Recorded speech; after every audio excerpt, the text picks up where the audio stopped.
लग्नानंतर एकत्र कुटुंब का नवरा बायकोचं सेपरेट घर? आई ग. Okay, honestly I would prefer living separate.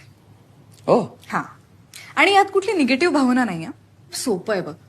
आपली लाईफस्टाईल आपल्या पॅरेंट्सच्या जनरेशनच्या लाईफस्टाईलपेक्षा खूप वेगळी आहे. आता माझ्या आई वडिलांना ती ऍक्सेप्ट करता येते, पण सासू सासऱ्यांना ती ऍक्सेप्ट होईल का? आणि आपण कशी लिस्ट काढून नाही बसत ना, की हे चालेल का, हे चालेल का, हे चालेल का. नंतर हळूहळू गोष्टी कळत जातात की अरे बापरे, हे नाही चालणार, हे नाही चालणार, हे नाही चालणार.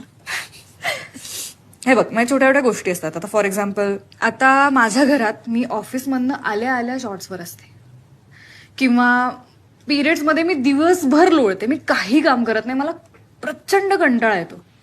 किंवा एखादी माझी महत्वाची मीटिंग असेल तर मी थेट सांगू शकते की मी या फंक्शनला येणार नाही. आता ह्या सगळ्या गोष्टी माझे आई बाबा समजून घेतात, पण सासू सासरे समजून घेतीलच असं नाही ना. म्हणजे हे समजून घेण्याचं कंपल्शन सासू सासऱ्यांना का? है ना. मी जर माझ्या कम्फर्टमध्ये जगण्याचा एवढा विचार करतेय, तर त्यांनी पण त्यांचं कम्फर्ट जपला पाहिजे ना. आणि जर तो जपता येत नसेल, मग कशाला एकमेकांच्या कम्फर्टला ऍडजस्ट होत भांडणं करत राहायचं. छान निवांत राहूया की सेपरेट, आणि आनंदाने. लोकांना उगाच असं वाटतं की सेपरेट राहणं म्हणजे ना सून वाईटच आहे आणि कुटुंबच तोडते, हा, आणि सासू सासऱ्यांची काळजीच नाहीये वगैरे.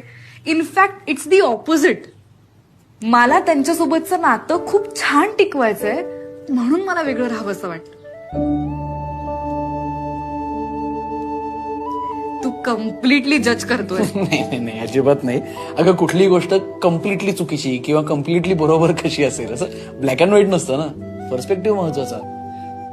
आणि बघ, मी मुलगा आहे त्यामुळे मला हा कधीच विचार करावाच लागला नाहीये. पण आता जेव्हा me when I put myself in your shoes किंवा कुठल्याही मुलीच्या पर्स्पेक्टिव्हने मी विचार करतो, तेव्हा माझ्या लक्षात येतंय की माझ्या कम्फर्ट झोनला जर धक्का लागणार असेल किंवा माझा कम्फर्ट हलणार असेल तर मला नाही माहित मी ऍडजस्ट करू शकेन का नाही. म्हणजे may be yes, may be no.